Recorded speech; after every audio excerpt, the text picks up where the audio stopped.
നിങ്ങളവർക്ക് എന്താ ഈ കുപ്പിക്കാണ് നിൽക്കുന്നല്ലേ? ഇത് നല്ല ശുദ്ധമാകുന്ന വെളിച്ചെണ്ണയാ. നിങ്ങൾ പറയും, പക്ഷെ ഞാൻ പറയത്തില്ല ശുദ്ധമായ വെളിച്ചെണ്ണയെന്ന് ഞാൻ പറയത്തില്ല.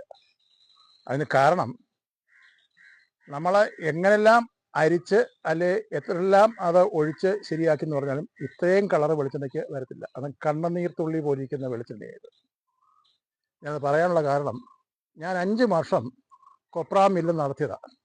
അപ്പോൾ ആ വെളിച്ചെണ്ണയുടെ മണവും രുചിയും ഗുണവും എനിക്കറിയാം. ഇന്ന് നമുക്ക് വിപണിയിൽ കിട്ടുന്ന ഏറിയ പങ്ക് വെളിച്ചെണ്ണയും ഇതുപോലുള്ള സാധനങ്ങളാണ്. ഇന്ന് ഈ ചില മില്ലിൽ ചെന്ന് കഴിഞ്ഞാൽ അവിടെ ചക്ക് എപ്പോഴും ഇങ്ങനെ കറങ്ങിക്കൊണ്ടിരിക്കുക. നമ്മൾ ചെന്ന് പറയുക ആ ചക്കിലെ വെളിച്ചെണ്ണ ആട്ടി ഇപ്പം തരാൻ പറഞ്ഞാൽ അവർ തരത്തില്ല. കാരണം അതിനകത്തോട്ട് കയറാൻ പോലും നമ്മളെ സമ്മതിക്കുകയില്ല. കാരണം അവരത് ഉടായിപ്പാണ്. ഇന്ന് ആ ചക്കെന്ന് പറയുന്നത് ഈ കോയമ്പത്തൂരൊക്കെ ഉണ്ട്, 15,000 20,000 രൂപ കൊടുത്ത ഒരു ചക്ക് വാങ്ങിക്കാം. നമുക്കൊണ്ടൊരു മുറി വെച്ച് കഴിഞ്ഞാൽ കറണ്ടിൻ്റെ സപ്ലൈയും കൊടുത്തു കഴിഞ്ഞാൽ ഇതിങ്ങനെ കറങ്ങിക്കൊണ്ടിരിക്കും. ചക്ക് കറങ്ങുന്ന മാതിരി കറങ്ങിക്കൊണ്ടിരിക്കും. അപ്പം നമ്മളോർക്കും ഈ ചക്കില വെളിച്ചെണ്ണ ആട്ടിക്കൊണ്ടിരിക്കുക, പക്ഷെ അതിനകത്ത് കോപ്രായ ഒന്നുമില്ല, ചുമ്മാ ഇങ്ങനെ കറങ്ങിക്കൊണ്ടിരിക്കുകയാണ്. പക്ഷേ അവിടെ കിട്ടുന്ന വെളിച്ചെണ്ണ എന്താണ്? ശുദ്ധമാകുന്ന പരിശുദ്ധമാകുന്ന വെളിച്ചെണ്ണ അല്ലേ? അങ്ങനെയാ പറയുന്നത്. പക്ഷേ ഇത് ഈ തമിഴ്നാട്ടിൽ ഒരു സൈസ് ഓയിലുണ്ട്, ഏറ്റവും വിലക്കുറവ്, 60-80 രൂപയുള്ള ഒരു ലിറ്ററിന് അല്ല ഒരു കിലോയ്ക്ക്. ഈ സാധനം വാങ്ങിച്ചു കൊണ്ടുവന്ന് അതിനകത്ത് വെളിച്ചെണ്ണയുടെ എസൻസും ചേർത്തിട്ട് ഇത് കുപ്പിക്കകത്ത് ചെയ്ത് ഒഴിച്ച് അത് ലേബലും ചെയ്ത് കിട്ടുന്ന വെളിച്ചെണ്ണയാണ് നമുക്ക് കിട്ടുന്നത്. ഇത് കാരണം നമുക്ക് എന്താ പറ്റുന്നത്? ഒത്തിരി പേര് രോഗികളായി മാറുക.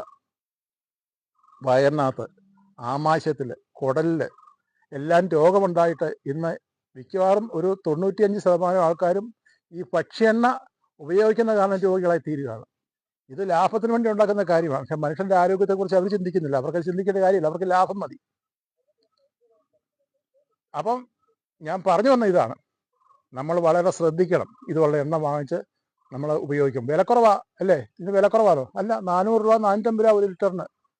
എന്നാൽ ഒറിജിനൽ വെളിച്ചെണ്ണയ്ക്ക് അതിൽ കൂടുതൽ, ഇപ്പോഴത്തെ കൊപ്രയുടെ വില അനുസരിക്കുമ്പോൾ അതിൽ കൂടുതൽ വില കിട്ടും, നല്ല ഒറിജിനലാകുന്ന വെളിച്ചെണ്ണയ്ക്ക്.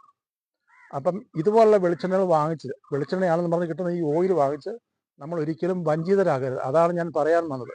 ഞാൻ പറഞ്ഞല്ലോ, ഞാൻ 5 വർഷം ഞാൻ നടത്തിയതാണ് ഇന്ന് കൊപ്ര മില്ല്. അപ്പോൾ എനിക്കതിൻ്റെ എല്ലാ കാര്യങ്ങളും അറിയാം. ഞാനും മായങ്ങളും ചേർത്തിട്ടില്ല. അന്ന് മായങ്ങളൊന്നും ഇല്ല, കൊണ്ടേലും ചേർക്കത്തില്ല. കാരണം അന്ന് ഇഷ്ടം പോലെ സുലഭമായിട്ട് കൊപ്ര കിട്ടുന്നുണ്ട്.